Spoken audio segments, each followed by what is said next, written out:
Fjord, the design agency, now part of Accenture, and I'm also now head of innovation and thought leadership for Accenture Interactive. I'm speaking to you from the UK, but it's a real delight. I only wish I could be in Brazil, but it's a delight to be speaking to you there. And I'm going to talk, I'm going to say tonight, I suspect it's probably this afternoon for you, about what we call 5 new human truths that we need to think about when we think about experiences. So why am I talking about this? Well, when the pandemic hit, we began to do what I call now a thought experiment, which was, what is this going to look like in September? What is it going to look like? How are we going to come out of this? Because it was clear that some things were going to change.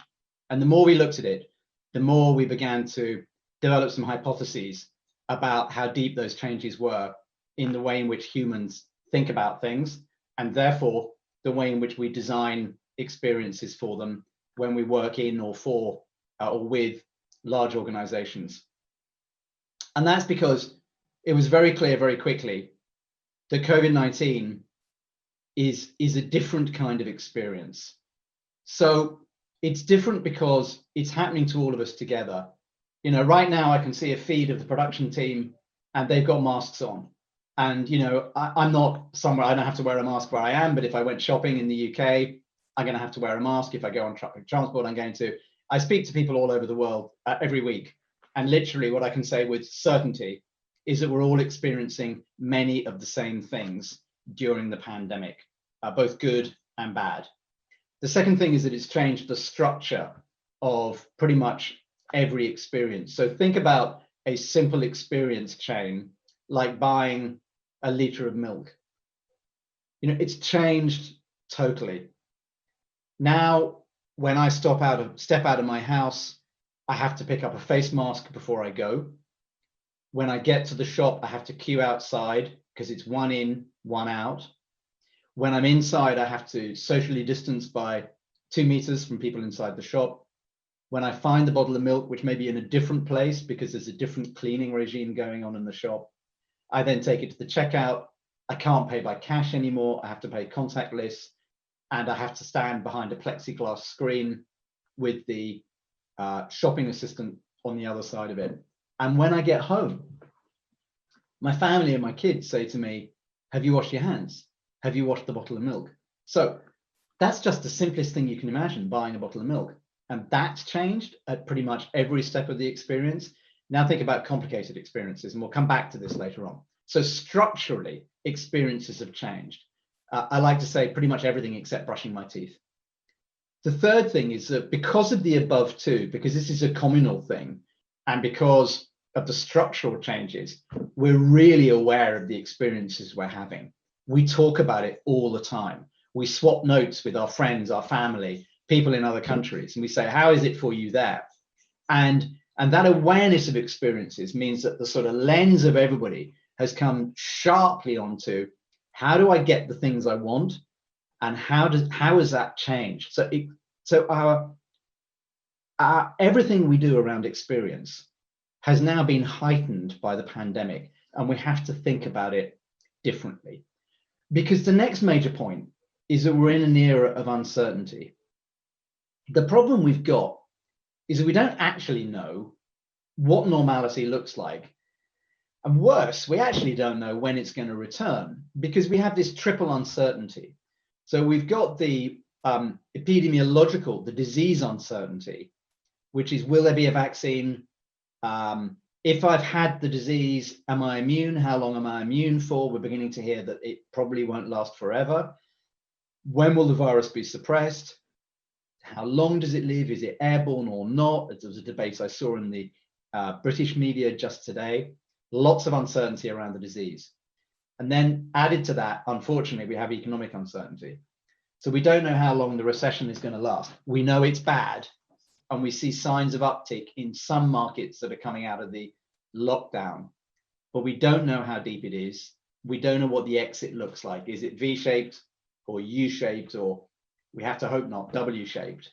So there's a terrific amount of economic uncertainty. And the one thing economists normally disagree with each other over, the one thing they agree on at the moment is that we don't know. And then thirdly, there is because of the above two, because of the disease and economic uncertainty, there is human uncertainty. We don't know how people are going to respond. We don't know whether the behavior changes that we've seen, and we've seen many, are deep rooted now and will last. And we don't know for sure how is this going to change our world, but we have to begin to think about this. And the way in which we choose to think about it is not to talk about new normal, because over the next 2 to 5 years, it's impossible to really, with a straight face, believe that there is going to be a new normal. Given those three uncertainties, we're going to continue to see considerable fluctuations in the way in which we experience things. And we have to accept that. And I think as organizations, we have to begin to plan around that completely. So much so, we call it the never normal. Now, will it last more than 5 years? Probably not. And like everybody, I seriously hope that we're wrong in what we're saying here, and that a new normal is established because there's a great vaccine and we might have it by Christmas. Who knows? We could enter a new normal next year, but it doesn't look likely right now. So because it doesn't look likely, what most organizations need to begin to do is plan for the never normal. And that's not a bad thing.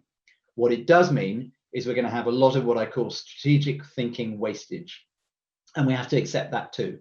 We have to have a plan A, a plan B, and a plan C, because we don't know where things are going to swing.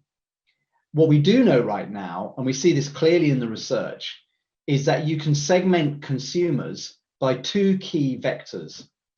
And this is a new kind of segmentation because of the dramatic depth of the pandemic and the recession that's followed. That is, do I have more or less free time? And do I have more or less money? And you can literally put people into those vectors and begin to assess, and we've done that, how many, this is across 15 countries, including Brazil, I should say, how many people fit in each of those segments. Because it doesn't take a rocket scientist to point out that if you've got more free time and more money, you're going to respond in a very different way from those people who have, say, less free time but more money, or worst of all, less free time and less money. And of course, there are a lot of people in that section. So we don't know which way people will trend. What we do know is that there are a series of what we would call tensions. And I mean, you can, in every business that's out there, you can think about what are the tensions that affect my particular business. So let me give an example of a tension which actually isn't on this page, but is one of my favorites, which is the tension between simplicity and luxury. Are people going to come out of lockdown and say, wow, I've discovered a new me, I've hit the reset button, and I want to live now in this new, simpler lifestyle where I consume less and I'm more thoughtful about what I do and I take a bit more time over everything? Or are people going to come out of it and say, you know what, as soon as there's a vaccine, I'm going to get out there and I'm going to party really hard and I'm going to buy fancy dresses or a nice suit, and it's going to be all about me. So do we go simplicity or luxury? Do we go community, as in we, or do we come out and want to express our individualism? Do we shift back to globalization, or is that dead? And are we now talking about profoundly local? Where do we stand, for example, on purpose? Do business discover a new sort of ethics, or are they all about profit? These tensions, we actually don't know where we're going to land, but we do have to study them. And a start point is to think about what are the 5 major things that we're seeing change out there. And we've looked at this and we've categorized these into the following areas. We see, and all of these have it very important, these are all human changes which have big implications for anybody who is in the business of delivering experience to their customers. And I would suggest that that's actually pretty much everyone now. So the first one is the cost of confidence. The second is the virtual century. The third is every business is a health business. The fourth is cocooning. And the fifth is the reinvention of authority. And I'm going to talk about each one of these and amplify what each one means, if it's not already obvious to you, which of course it may well be. So the first one is the cost of confidence.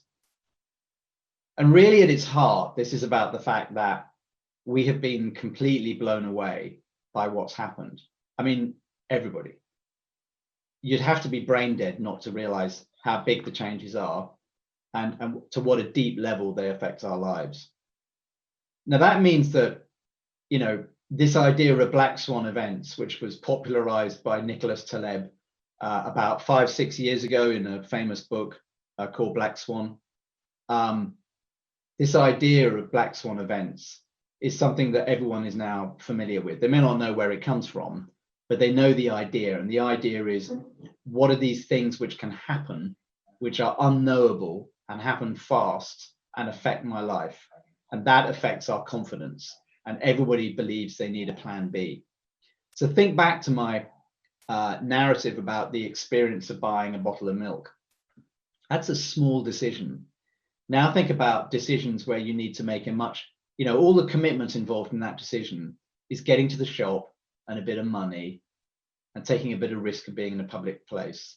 It's not that difficult, but the commitment around changing my job or buying a holiday or buying a car or having some decoration done to my house, these are all major purchases.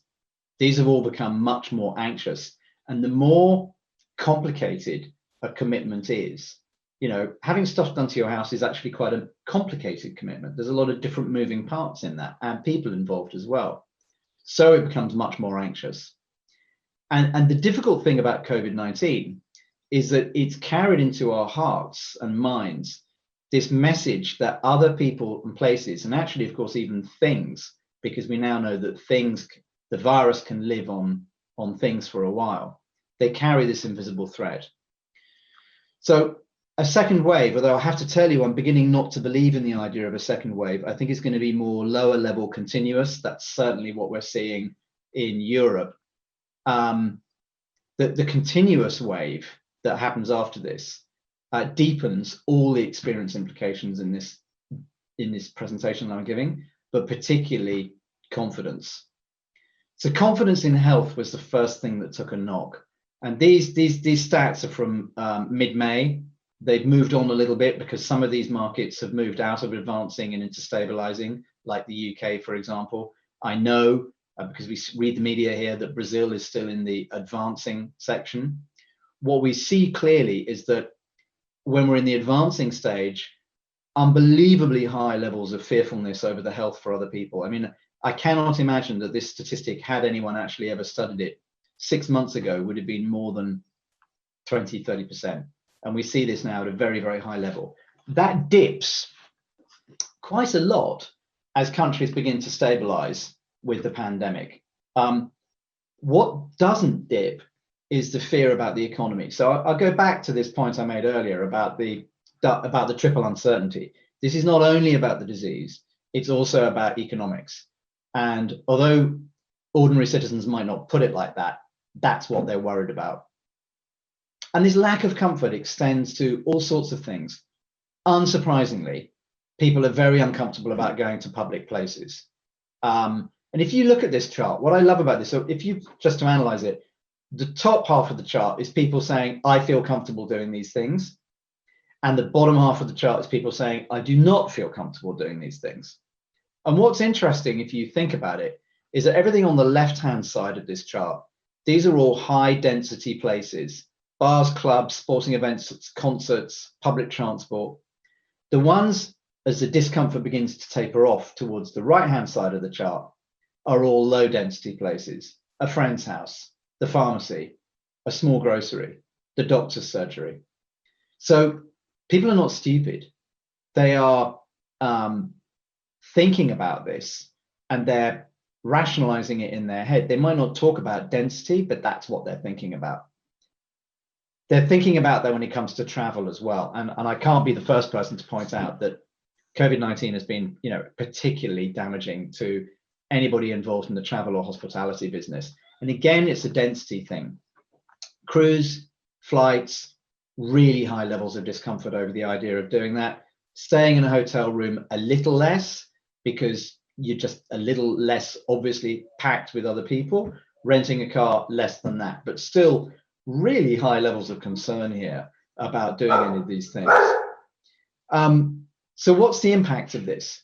Well, the impact, the obvious one, which I hardly need to spell out, is what it means is that people are postponing purchase decisions because of uncertainty. And that that's obviously a huge challenge in market because it's delaying spending and will definitely delay the recovery. We're also seeing a degree of fatigue with COVID-19 stories. So we've gone past a stage where we need to be reassuring people all the time about what we're doing. We have to actually be much more rifled in this. People still need a great deal of reassurance. Make no mistake, confidence is important and we need to build it, but you need to get your timing right, because if you're making the wrong noise at the wrong time to people, even if they're your customers, they don't want to know about it. It's just more noise than they can handle right now. This also means that things which are close to us, and I'll come back to this as a bigger theme later on, become more valuable. But I would really pick out here the idea that risk becomes a lot less tolerable to people. This offers enormous opportunities for insurance, for example, if it redefines itself as a risk management business. And I'd also point out that new social circles may arise based on attitudes to risk. We can clearly see those attitudes, unsurprisingly, are much lighter with young people, much heavier with old people. And it may well be that we will see gradually people associate with other people who share the same risk profile. I think that could be a very major thing we'll see in society. So what does it mean for companies? Well, it means companies have to focus on building what we call the cost of confidence. And the cost of confidence is the investment you have to make in order to reassure your customers at every stage of that experience chain. Think back to my bottle of milk story. What is the thing you have to do to give your customers confidence? And one of the things we're recommending is it's really important to run an end-to-end experience scan. What does it look like from your customer's point of view? Where are the key moments that matter, where confidence may take a dip if you don't do something? And let's be clear, that confidence is not just about cleanliness, although often it is. And I love what, I'll come back to that. It's not just about cleanliness, it's also about timeliness. Will it arrive on time? Can I be sure it will arrive? Has it been sourced ethically? All of the aspects of confidence are all built into this. There's a very good example of Hilton hotels. So Hilton in the US have developed a relationship with Lysol, the household deep cleaning product, and the Mayo Institute, which is one of the most respected health institutions in the US. And what they're doing is they're using those other two to triangulate on confidence for customers of hotels, which is obviously, you know, a place you think twice about going to now, and saying, we've figured out how to deep clean our hotels. And here are two other parties that really validate our claim to be a clean and safe place to come. They've thought about the cost of confidence and they're investing in it at exactly the right moment. So the next trend is about the virtual century. And I've been working in digital for a long time, since 1993. And I guess like many of us, I assumed that, you know, it happened, we'd gone online, that was all there. But actually what's happened is over the last 3-4 months, we've seen a sudden acceleration of something we'd seen already. I think back where we were 6 months ago, the reality was not everything was on online. A lot was entertainment, games, it's this form of entertainment, some work, but not all work, some shopping, but actually only 20% globally of shopping was e-commerce. Quite a lot of communication was online. But that not only did all of those just accelerate, but other stuff we didn't expect to do online has come online, or most of us didn't. So not just some shopping, but for a while, all shopping, because we depended on online grocers to get us our food. Telehealth, as doctors went online. Yoga and fitness, gyms had to close everywhere. So if we wanted to stay fit, we had no alternative. Learning, so schools and universities, you know, my children have just finished school, you know, when will they go back to school? Will they go back to school in September? If they don't, then they're going to have to do it. Can you just hold on a moment? Technical crew, could you put on mute, please? Excuse me, could you put it on mute, please, on the technical side? Thank you.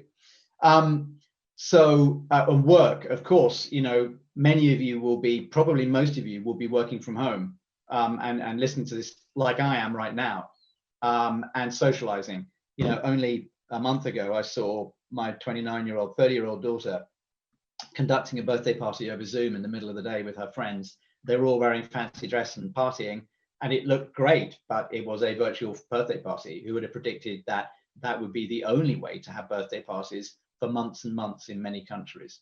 So we all went online. The results are going to be permanent. So what we're seeing, if you talk to people who didn't do e-commerce before, who were infrequent, they are saying, yes, my intention is to continue to do a lot more of my shopping online, to a level of 160% uplift. These people have come online and they're not going back. And all the research results we're looking at say it's the same. It doesn't matter which aspect of digitally enabled services you investigate, whether it's virtual consultation or shopping or curbside delivery or in-app ordering, all of this, people are saying, I've got it, I'm there, I'm staying there. Now, that's fine, but actually a lot of the people who've come online were not used to being online. So what I call the laggards have arrived. And it turns out that we still have left in there hurdles for people, design hurdles, experiential hurdles for these people who've come online. And I think that's actually because we've spent a lot of the last 10, 15 years designing often for people like us who wanted to be online and had the motivation to go there. Now, when you slip down Maslow's hierarchy of needs and you start worrying about where your next meal is coming from because you can't buy it in a shop, then you have to go online. You know, if you can't work without going online, you have to go online. And I think there's a great deal of work now to be done to help those people who come online and are feeling discomfort at being virtual and need help. And I think this will actually radically change a lot of the ways in which we design experiences. And in particular, we've lost our 270-degree vision. So what I mean by that is when you're in a shop, you can kind of see stuff out of the side of your eyes. You can see that yellow pack over there, which means that that's where the cornflakes are, or the green bottles that mean that's where that particular shampoo that I like to buy is over there.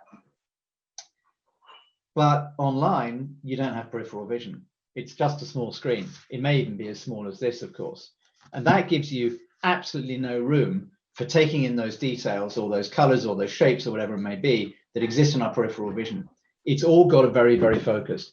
Now, the same thing is also true for work. So our peripheral vision at work has disappeared as well. If I can't look out of the side of my eyes and walk around a room and see people I haven't seen for a while, because everything I'm doing is online, I lose the ability to be able to see people I haven't seen and say, there's Manuel. He's exactly the person I need to talk about XYZ projects. And I hadn't realized it until I got the visual cue of seeing him. But that serendipity has disappeared because, again, our 270-degree vision has gone. So what all of this means is that we've got to find new ways to design in that peripheral vision, if you like, into what we're doing. That might mean that we get a lot more virtual or augmented reality, but it might also mean that we need to design new things into the tools that we're using. So in Teams or Zoom or Slack, I've not actually yet seen anything which encourages those serendipitous, what the Americans call water cooler meetings. So building that back in is going to matter. Now, there's another implication here, which is incredibly important, which is that if we're doing everything, maybe not everything, but kind of most things online, then that means that anybody who wants our commercial attention because they want us to buy things from them is competing now not only with other commercial companies, they're competing with yoga and education and work for your attention, and you have less of it because you have less screen time available for those other things because your screen time has been taken up with those other things as well. And that means that we're going to have to think very hard about how we create narratives for people that they want to stick with.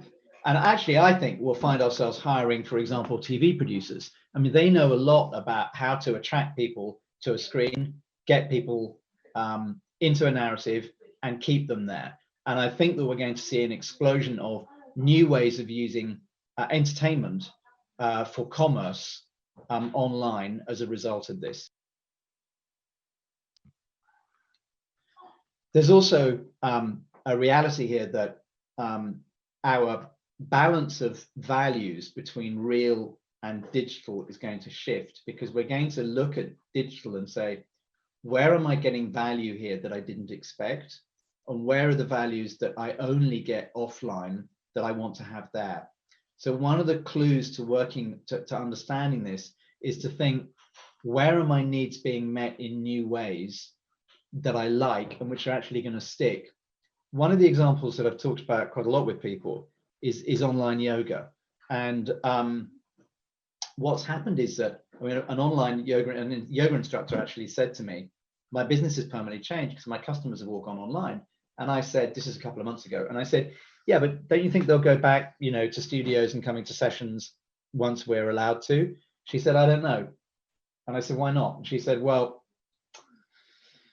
the thing is that they don't have to walk into a shower that somebody else has been in just before them. They can choose exactly who they have as their instructor and when. They don't have to go anywhere for the instruction because they do it from inside their home, and they can wear whatever clothes they want. Now, she laid out a pretty compelling reason why there was a new and unexpected value about doing yoga online, which we didn't think was a thing before. Now it turns out it is a thing. Now, of course, she also left open the door that some people will go back to yoga studios. Why would they do that? Because they want to socialize, because they want the company, because they want that one-on-one physical instruction. So looking for those pools of value, as I've just tried to give an example of with yoga, is going to be super important to understand where people are going to spend their time between online and offline. Also remember that as we begin to climb out of, we've suddenly slumped to the bottom of Maslow's hierarchy of needs. Food, most importantly, right at the beginning of lockdown, we got through that. As we begin to shift back up the hierarchy of needs, so we're going to see people begin to explore more things that they could do online, which are around things like self-esteem, which might sit higher up his famous hierarchy. The third thing is that every business is a health business. So what's going on here is that everybody became a hypochondriac overnight, and we worry about our families. I showed the stats earlier on about how worried people are about other people's health. That's typically your family or work colleagues or friends, but it's become a thing. Everybody is thinking about health all the time. I mean, we're talking about it. It would be great if you could measure it, but your guess is as good as mine. 300-400% more than we did in November or December. Now, what's happened in many countries is that it's clear that existing health structures couldn't handle a pandemic. So there was a lot of talk about flattening the curve in order to ensure they could, which was completely fair enough. And you can't really blame health structures for that. But because of that, people are really looking around and trying to understand, where can I get health help in every aspect of my life? Now, that might be by buying a Peloton and an indoor cycling kit. And so as a result of that, health experiences are hugely in demand and will go on being in demand. And many companies, pharmaceutical companies, insurance companies, etc., are in the business of health already. And they're going to do very well because spending on health is going to skyrocket. State spending on health, personal spending on health, company spending on health for their employees. But I want you to think more about this as being that health becomes important in every experience you have. I mean, again, I talked about the bottle of milk thing earlier on, and health has become important in that. I'm being kept away from other people. I have to wash my hands in the bottle when I get back home. Now, if you extend that, everybody is in the health business. I talked earlier on about Hilton and the investment they've had to make in cleaning their hotels. So hotels were not really, unless they were spas, in the health business. Suddenly they are in the health business. And we're seeing this clearly because customers are telling us health and safety is hugely important to us. And net 60% of people are saying, I'm now shopping more health consciously. And 41% are saying, I'm actually worried about brands I don't know and trust, and therefore I'm going to only buy brands I know and trust. What's happening in China is exceptional. Online food retailers like Meituan and LME are putting guarantee slips, including details of all the people involved in the food preparation and delivery of their body temperature, as well as their daily disinfecting routines. I mean, that's a cost of confidence investment, but it's also understanding that an online food retailer is actually in the health business. Because also cleanliness is absolutely obsessing us. And our predictions of how obsessed we'll be with cleanliness after the pandemic is over. Remember, the psychologists say that it takes about 3 months for a habit to become a fixture. And we've had now months of lockdown, and we've become used to washing our hands and cleaning surfaces. And we're all saying, I mean, the vast majority is saying, yep, I'm going to go on doing this That will be, as this customer on the right said here, being clean and taking precautions will be my new norm. The pandemic will forever be on my mind. Now, this also actually extends to mental health. So it's not just, as it's been widely observed, lots of people exercising at home. It's actually people looking after their mental well-being at home as well. So you might say, well, hang on a moment, Mark, is a bank going to become a health business? Well, actually, the answer is yes. So already ATMs look like a pretty bad idea, given that you've got to go and touch them, and lots of other people have touched them and sneezed on them and all sorts of stuff. So ATMs look like going the way of cash machines, of fax machines in many, many markets. That might take longer in some markets, but cash begins to look like something which is going to fade away much faster than we previously thought. Bear in mind, the World Health Organization estimates that there are 40,000 bacteria on any given banknote. Now, you might say, well, yeah, I mean, there were 40,000 bacteria on a banknote in December, and there were. It's just that we're much more aware of it now. So banks not only have to think about health in their business, but also there's opportunity space there, because mental health and financial well-being are incredibly closely aligned. So maybe now what we're seeing here opening up is an opportunity for banks to get into the mental health business by understanding how they can look after their customers' financial well-being and the deep connection between that and mental health. And we're seeing this in some unlikely places. So as people came out of lockdown in China, a lot of people said, I want to buy a car. I want to buy a car because I don't want to travel on the subway or by train anymore. And when they were asked, what are you looking for in a car?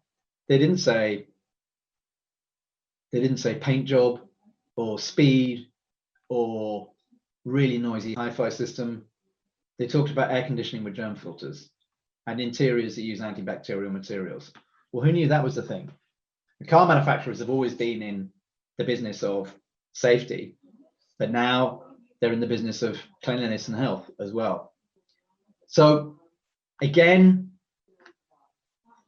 the response to this, you've got to look at your products and service through the eyes of people and understand that they're going to be looking at this and going, does this enhance or diminish my health? And this is true, and it's so important to say this here, this is true for employees as much as it's true for customers as well. Everyone is thinking about this, but there is opportunity in this space as well, as I've tried to demonstrate with banks, but also in other areas. There are huge opportunities which are going to grow out of this, and partly because a lot of spending is going to shift into this area. The fourth one is cocooning. We were told to go home. The state told us to go home. Sadly, in many places, a bit later than other people. Our families told us to go home. Our work told us to go home. In fact, in the UK, Accenture told me to go home and all my colleagues a week and a half before the state told us we had to work from home. So home is a place which we now identify because we've been told this really, really clearly. This is a place you're safest. You've got to stay there. Now, when I talked about the virtual century, I talked about the fact that the locus of our experience, of our attention, had shifted to digital, to online. This is about the locus of our being shifting to home. And that has a radial effect outwards from it. It means that everything we're thinking about from our base at home, because we're spending so much time there. And it dramatically shifts. It's like a camera. We've zoomed out of other places and we've zoomed in on home. One of my colleagues calls it re-zooming. It's a great phrase. And what that means is that spending made at home has gone up through e-commerce, but spending on the home has gone up as well. So expect IKEA to have a very good few years, because comfort is something we all crave as we seek to cocoon, to nest, to make our place safer with technology products especially booming. Health at home, Peloton, for example, has gone right through the roof. And one of the major reasons for that is because we're working from home. So many more people are working from home. Now, I've had this debate with quite a lot of people. They tend to look at this and say, yeah, but I miss work, I miss the workspace. I do too. I can't wait to get back to workspaces, and there's so many advantages about being in a working space. But this is not about black or white. It's not about, are we going to go back or are we not going to go back? This is about percentages. This is entirely a percentage game. So think about the percentage of people that would make a difference if they weren't in the place that you work 2 or 3 days a week. If it's 35%, which is what we've got on here, that's really significant. That means that, you know, any given day, that's a third of people are not there. Think about the effect on the way you work, your productivity. Think about the effect on the shops, cafes, restaurants, bars around those clusters of offices where they've built a thriving trade, you know, over the last few decades. That's all under threat because 35% of people missing. If you're a small bar, that's probably your annual margin or more than. I went into central London recently. I actually live outside London, and you know, London is now open, but I would say 50% of cafes, bars, restaurants in the commercial area are still closed, and I don't think some of them are going to open again. And that's because of this dramatic shift of people to working from home. So other effects from this are, as I said, we become much more local, and trust works then radially outwards. We're seeing people become more focused on family and community and neighborhood as well. We think that what will emerge is a culture which is sensitive to people showing off. So luxury, exclusivity, luxury won't go away. We still have a need to manifest a sense of self-esteem, but it may be that we're more cautious about how we display that to the rest of the world. Things will become more intimate, especially if they're well connected, these experiences. And we can see this again in the stats, and we can see it in the rise of new platforms helping local businesses deliver directly to people, which has been a dramatic shift. And when you again talk to consumers and say, is this going to go on? They're saying, yep. So net 46% are saying, I want to shop in stores closer to me. And really interestingly, they're carrying that thinking over into what they buy, not just where they buy, but they're carrying that over into, I want to buy stuff which is sourced more locally to me. 46%, same number, net, saying that's what I want to do. So that has interesting implications for the relationship between local brands, national brands, and global brands. So what you're seeing there is a preferencing for local brands above and beyond national and global. There's some pretty important messages in that. People often ask, well, what does this do about, how do we think about the environment? Well, one of the first things that happened is that we had to limit food waste. And we limited food waste because actually we didn't necessarily know where food was coming from in a week. But that habit has changed us. We pressed a reset button. In fact, all round, cocooning has pressed a reset button. And so again, we're seeing when we ask people, are you going to be more environmentally friendly? Net, over half of people saying, yes, I am. So, I mean, if you care about the environment, you have to hope that this is a permanent shift. As people question their values, because that's really what's going on here. And another area where we see this is people saying, you know, I've actually enjoyed the opportunity to spend more time together and I feel more connected to my family. Though I always worry a lot about the 21% of households with kids who do not feel more connected to their family. That's pretty worrying. So if I was to summarize this, I would say that home is a safe space. And actually the most interesting thing here is that look to the home for creative innovation, because right around the world, this has become the most important innovation hub or center that you can imagine. We need to be out there. It's obviously difficult getting into people's homes, although we can use video and all sorts of other tools, but we need to be studying people in their context, in their environment, and understanding how they're responding to this. Because from that, you can pick up tips, hints, clues, which show you the way to innovate and show you what people are valuing and where you need to be pivoting your business towards delivering to them what they want, because they're out there doing it. We just need to observe it. The last major trend here is about the reinvention of authority. So what's happened here has been that, and I am conscious that this has been a mixed event in Brazil, that the government has sent, how can I put this? Certainly what I'm reading here, that you've had mixed messages from your government. So go with me on this one, that in most places, that the messages have been very clear, and we have done what our governments have told us to do. And what they've told us to do is to go home, change our patterns of behavior, take time off work, all sorts of stuff, put on face masks, stand 2 meters apart. It's almost impossible to believe in most democracies, and actually in non-democracies as well, that any government would have been able to get away with telling its people to do, and that they would have then complied and done it. But they really have. And what this means is a subtle but important shift in the way in which we think about authority between institutions and between ourselves. And I use the word institutions carefully because this is not just about governments, it's also about companies as well. Because companies have also played a role here. After all, as I said earlier on, the first people to tell me to go home was my company. And I think that's been true for a lot of people. And we're expecting increasingly to see companies do the right thing. So I'll come back to companies in a moment. Let's just go to the compliance thing with governments. So this is a particularly interesting chart, and you can see Brazil on the right-hand side here. I want to be really clear here that there is a difference between trust in government, although globally trust in government is up massively, according to Edelman's trust barometer, and compliance. These are two different things. So you don't necessarily have to trust your government, and according to the stats, only half of you do in Brazil, but your compliance is actually at similar levels to most of the rest of the world, if not higher compared to some places. So compliance is, again, I come back to this point. The reinvention of authority is not about will we trust government or companies anymore. What it's about is that we're doing what they say because we feel we have to. And we're beginning to see some of this interestingly trend through in people being prepared to share health data because they realize that governments and the community needs this in order to, create a healthy response to the pandemic. Now, these numbers are not universal, but we are beginning to see people go, actually, I get it, and I realize I'm going to have to help with this. These numbers are way below 50% still, so we have some direction of travel, but we don't think we would have seen numbers as high as this previously. Now, let's shift the lens now to companies.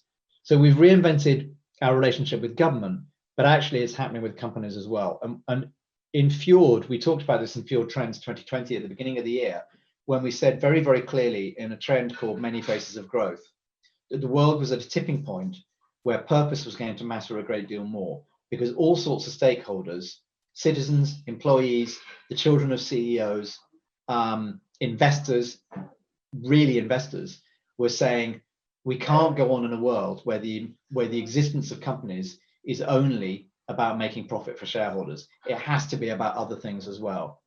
COVID really changed that. And what we realized when we got into COVID was that this was something we were all in together. There was no blame that could be parceled out. Companies had to take their part, play a role in helping to fix this. And we've seen this has embedded the idea of purpose in the heart of companies. And in the UK, for example, we saw supermarkets literally policing where customers could stand, how the queues worked, letting in elderly people at special hours of the day. They played this new authority role, which we're not used to. In fact, we've just been told we have to wear masks in shops from July the 24th, and I think July the 24th in the UK. And the government was asked, well, who's going to police it? And they said, shops. So again, we've got this, in this case, not so subtle shift in relationship between us and the authority of companies. And we've seen many companies step into the space and claim what you could best call a crisis purpose. So LVMH, the Paris luxury house, making hand sanitizer rather than perfume. Burberry creating personal protective equipment for healthcare workers, frontline healthcare workers. Extraordinary shift. I mean, the disconnect between plastic gowns for healthcare workers to keep them safe from an airborne disease or a touch disease, and Burberry clothes and the brand is just extraordinary. But Burberry stepped in there, and people will remember this. And our view is that a lot of what's happened, people will remember, and they won't forget it. AT&T, service provider in the US, removing all data caps from home internet usage because so many people are now reliant on home internet usage just to conduct their daily lives. That in itself radically changes market norms. So as we come out of the pandemic into the never normal, what we think we're going to see is a shift in this relationship between ourselves and companies. And we will increasingly expect companies, particularly where we're going to get, a lot of people failing financially or loaded with debt. We're going to see expecting companies to behave in completely different ways. So purpose has gone center stage now. And if I had to say one thing about purpose, it would be find the numbers that matter. So we need, we know how to measure companies from a profit point of view. If you're going to create change, you have to find a metric that fits your purpose, and you have to measure that continuously and talk about it continuously with your employees and with the markets ahead. It's going to be a bit of a marathon on this because the never normal is going to last for a while. So listening and observing and really understanding human signals, which is all of what I've been talking about today, really becomes a critical point of expertise for companies. So those are the 5 major things. And if you put them together, what it means is we have to now really move from thinking about CX or customer experience as being something done by the chief digital officer to the fact that whole businesses are actually all about the business of experience. And this pressure is manifest because the customer you thought you knew is gone. How do you respond to that? Well, you have to respond at the level of interaction. I've talked quite a lot about that today. You have to respond, though, also at the organizational level. How do I construct my business around experience? And you have to construct it at the strategic level.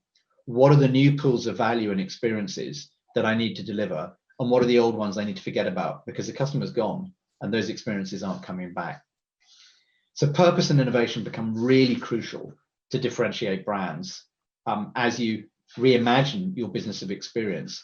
And the approach you take to this matters a great deal. So I would say, of all the things that companies can be thinking about at the moment, how you think about becoming a business of experience is the most important thing, because your future depends on this. And I'll leave you with 4 thoughts, which I've really probably touched on already. Be a good listener. I talked to a CEO in Brazil not long ago, and he said, well, how often do I have to listen? And we both agreed after a conversation, it's got to be at least every 2 weeks. Because of the tensions, because of the never normal, because of the triple uncertainty, you've really got to be in touch with your customers way better and your employees than ever before. That on its own is not enough. You have to be able to pivot the experiences you deliver into market. That suggests structural changes to the business so that you can do that. The third is look at what customers are doing, because actually they will be pointing you, even though they don't know they're doing it, at new ways to live. One of our designers in London posted a picture on Instagram shortly after the pandemic started of using an ironing board as an adjustable height desk, because that was the only place she had to work in an apartment she shared with 2 people. It was innovation. If you're IKEA and you look at that, okay, maybe there's something in that we need to be taking to market. And lastly, be bold. Yes, there's a lot of repair that needs to be done right now. In some cases, companies are still figuring out, how do I run remote contact centers? Well, they're not really remote contact centers anymore. It's not a contact center if it's remote, it's something different. So think about that and pass through that transition phase of calling it remote contact center and think, what is this new world? And how can I completely reassess what it's about? Because it's the ones who really do that quickly who are going to win as we begin to emerge into the never normal and navigate our way through it. So I hope you've enjoyed that. It's been good to talk to you, and I'll leave it there. I hope you have a lovely day and the rest of the day there in Brazil. Thank you very much.